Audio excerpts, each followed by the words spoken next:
جنگاؤں assembly حلقے میں شامل ضلع سدی پیٹ کے کمراویلی منڈل کے موضع تپاس پلی کے ذخیر آب سے آج کانگریس پارٹی امور انچارج برائے جنگاؤں حلقے سابقہ رکن اسمبلی کے پرتاپ ریڈی نے کانگریس قائدین کے قافلے کے ہمراہ پہنچ کر دائیں اور بائیں جانب کی نہروں میں پانی کو چھوڑا، جس کے نتیجے میں چریال، کمراویلی، مدور، دھول میٹا اور بجنا پیٹ منڈل کے بیشتر مقامات میں کسانوں کو زرعی مقصد کے لیے پانی حاصل ہو گیا۔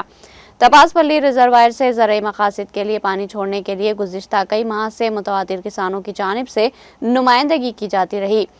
کہ پرتاپ ریڈی نے محکمہ آبپاشی کے ریاست اور ضلع کے اعلیٰ عہدیداروں سے نمائندگی کرتے ہوئے پانی چھوڑا، جس کے نتیجے میں کسانوں میں خوشی اور مسرت کی لہر دوڑ گئی اور جاریہ زرعی موسم کے دوران کاشتکاری کے لیے گوداوری کا پانی کسانوں کو حاصل ہوگا۔ اس موقع پر نائب صدر مارکیٹ کمیٹی چریال کے جیون ریڈی، صدر چریال منڈل کانگریس کمیٹی کمبوری مدور کے سینئر اقلیتی کانگریس قائدین جناب تاج محمد، سابقہ رکن مارکیٹ کمیٹی، سابقہ صدر مساجد کمیٹی جناب الحاج کوڈور فقیر محمد، شوکت صدر کانگریس کمیٹی محمد ممتاز حسین شریف، محمد عارف، سابقہ نائب سرپنچ گنگم نرسیما ریڈی، نرمٹلا مستعلا منوہر اور دوسرے بھی موجود تھے۔ اس موقع پر میڈیا سے بات کرتے ہوئے پرتاپ ریڈی، سابقہ رکن اسمبلی نے بتایا کہ وہ کسانوں کے بنیادی مسائل بالخصوص پانی کی ضروریات سے بہتر طور پر واقف ہے۔ وہ اپنی طالب علمی کے دور سے ہل چلا کر کاشتکاری کرتے رہے ہیں۔ ریاستی حکومت نے کسانوں کی فلاح و بہبود کے لیے